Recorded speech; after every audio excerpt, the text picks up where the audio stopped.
Om Namo Loe Sarvatrikavarti Ariyantanam. Om Namo Loe Sarvatrikavarti Siddhanam. Om Namo Loe Sarvatrikavarti Ayaryanam. Om Namo Loe Sarvatrikavarti Uvajjayanam. Om Namo Loe Sarvatrikavarti Savanam. Omkaram Bindu Sanyuktam Nityam Dayanti Yoginam Kamadam Moksadam Chaiva Omkaraya Namo Namah. Namah Samai Saraya Swanubhutya Chakasate Chitsvabhavaya Bhavaya Sarva Bhavantarachide Agnanatimirandanam Gnana Anjana Salakaya Chaksurun Militam Yena Tasmai Sri Guruve Namah. Tirthankaro Jagatana Jaivantavarto Omkaranada Jinano Jaivantavarto Jinana Samo Sarana Sau Jaivantavarto Netirthachara Jagama Jaivantavarto Dhruva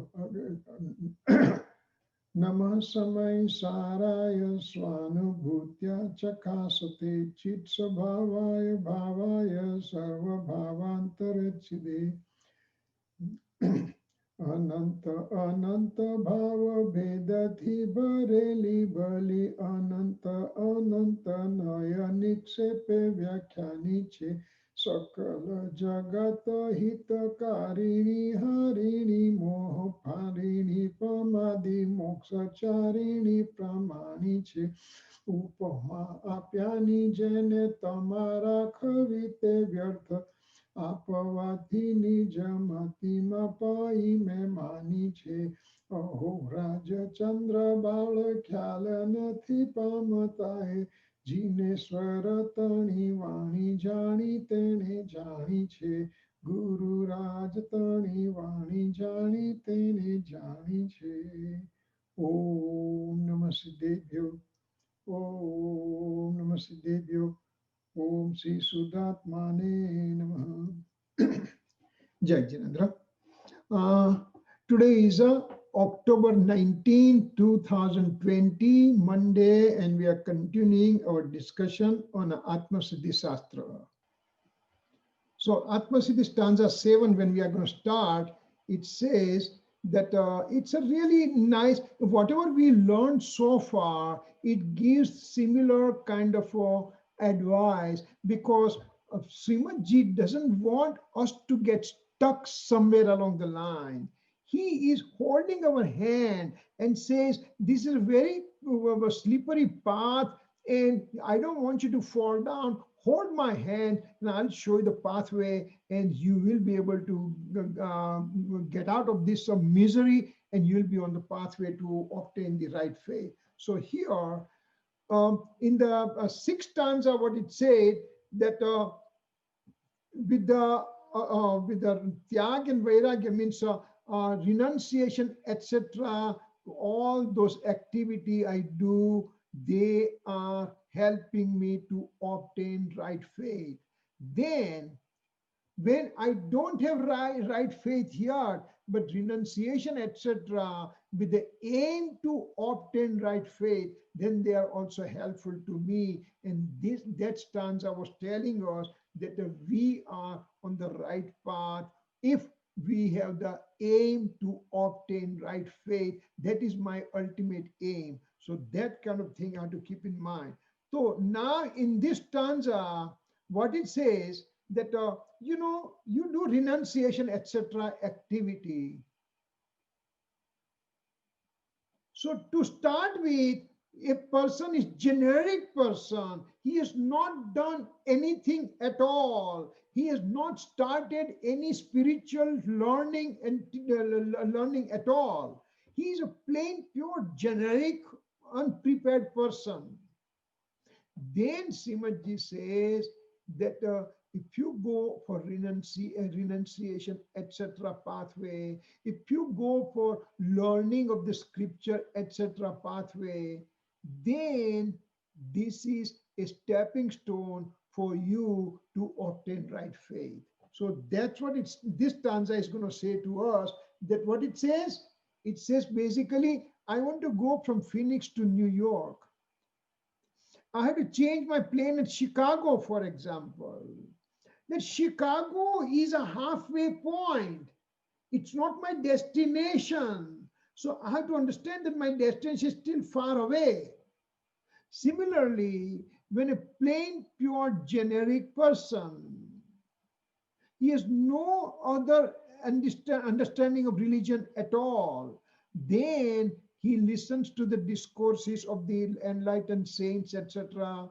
He reads and everything, and now he is having some idea how to obtain self-realization. When he's doing a physical activity like fasting, doing samayik, now doing pratikaman, etc., going to the temple, worshipping and all the things, all those activities are making him softer in person. He was very hard to start with, now he becomes softer person. Once he's softer person, then Srimadji says, wait a second. Don't get stuck over here. Your aim is still further away. Don't worry, whatever, this is eligibility part you have obtained. You just got the admission in the college does not mean that you become graduate person right now. It's a stepping stone from high school. Now you go to college, you take your eligibility. That means you got admission. That means it is halfway point. It's a comma in the sentence. It's not the full stop. Full stop will come once you obtain right faith, etc. state. So he says, there's a pathway I'm drawing on the piece of paper, that you go through this one, you go through renunciation, etc. state, you go through the state of a knowledge obtaining, but that will make you eligible to obtain right faith. To get the right faith, to obtain the right faith, you still have to go further. Don't get stuck into this renunciation states, etc. So he is giving a warning signal to us that you are on the right path, but don't stop here. You still have to go further. So that's what he tries to say over here. Let's read this as stanza here.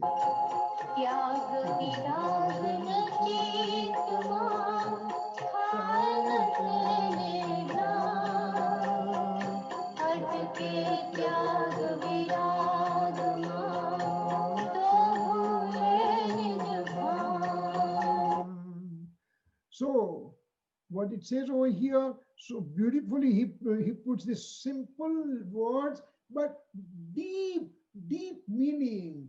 The tyag viragana chitmathanatang.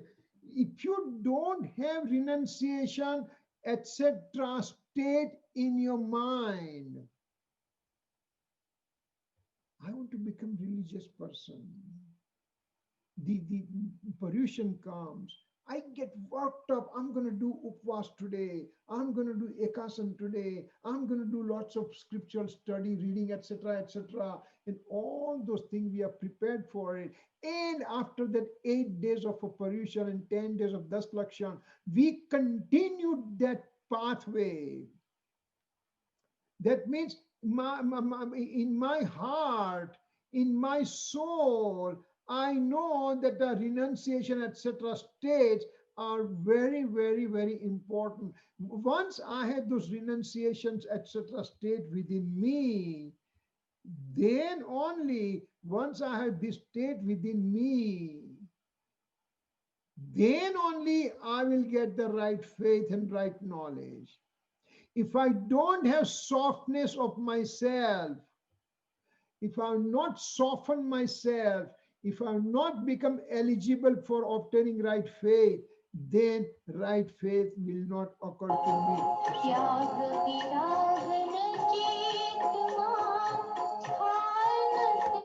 Sorry. So once I don't have, when I have renunciation type of state and I have become softer natured person, then I'm going to obtain the knowledge and right faith. But the first line, he just shows us the pathway that you have to have renunciation, etc. state in your mind. That means you're eligible to obtain right faith. But when you are eligible like this with the in renunciation, etc. state within you, and you are atke means you get stuck there because I'm doing renunciation. I can do so many days of fasting. I can keep on talking about the scriptural studies, etc., very detailed and everything. I can give charity, donation, charity. I can build the temples, etc., etc. So that kind of thing possibly can give me ego. And if I get stuck in this state, and if I become egoistic state at this point, then I'm not going to get Samyak Darshan. So two conditions he's putting over here. First one, to obtain Samyak Darshan, you have to have renunciation type of eligibility within you. If you don't have that kind of softness in that heart, softness in your mind, softness in your soul, you will not be ready to obtain right faith, right knowledge, right conduct, Samyak Darshan. So to start with, he just promotes to do the renunciation, etc. state. Right away, as soon as I understood the first line, he takes turn around and he says, but with those renunciation state, if you get stuck there and you just think that that's an end, that's your aim, that's not your aim. This is only the comma over here. The full stop is the to obtain right faith. So if I'm getting stuck over here and then I said, I'm greatest of the great, I can do so much fasting and everything, I can do religious activity, I can do the scripture reading, I can keep on giving lectures in any language you want me to do it, I can do it, and all kind of thing can bring ego. And if that ego sets in, that means I will never get right faith. And that has happened in the past, forever in the past. So now Srimadji says, we don't want to get stuck that way. We want to continue going, progressing further and further till I can obtain right faith. Srimadji had a satavdhan. He can remember 100 things happening at the same time. Remember, we have the fancy word in English language, multitasking. So he was a multitasking. He can have 100 things happening at the same time, and he can remember that. These are, for example, this is the two lines. Suppose somebody talks the later half of this line first. Thereafter, somebody is going to talk this line. Then this one, this one. So four different people can, four different lines they can sing.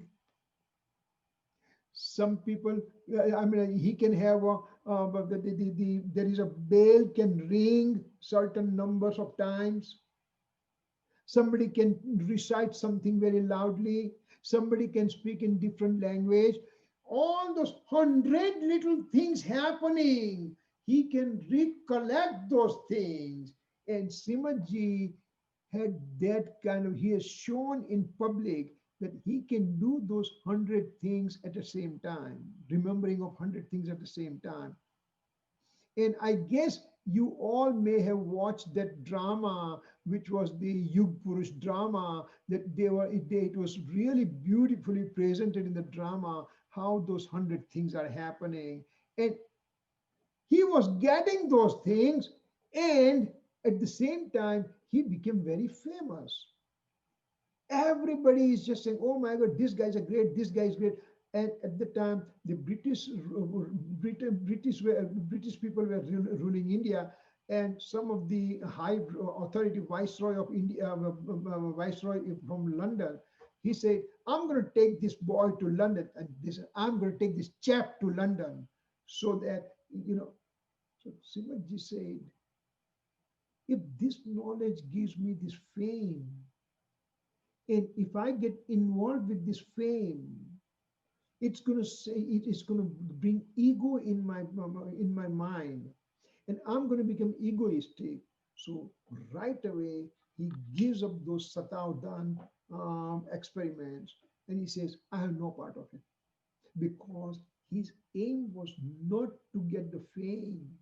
His aim was to get the right knowledge, right faith, right conduct, the Samyak Darshan, Samyak Gnan, Samyak Charitra. So he gave up those things. These are the nature of the very highly learned saints. So over here, we are just finishing this stanza only right now by discussing on it. Next week, we'll just go point at a time. What means it means. We just give some overview what these two lines are saying, and then we'll go deeper down into it. Any questions so far?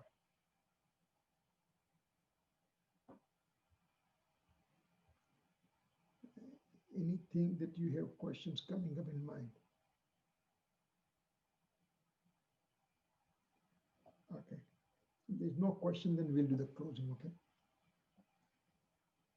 जी स्वरूप समझा विना पाम्यो दुख अनंत, समझाव्यो ते पद नमो श्री सदगुरु भगवन, परम पुरुष प्रभु सदगुरु परम ज्ञान सुखदाम, जेणे आप्यो बाणनी तेने सदा प्रणाम, देह छता जेनी दशा वर्ते देहाती, ज्ञानी न चरण माहो वंदन अगणी, जावानी के ज्ञान से सूझे लोकालो, सोवाणी मस्तक नमो सदा देता हूँ। जय जिनेन्द्र। Jai Jinendra, Uncle.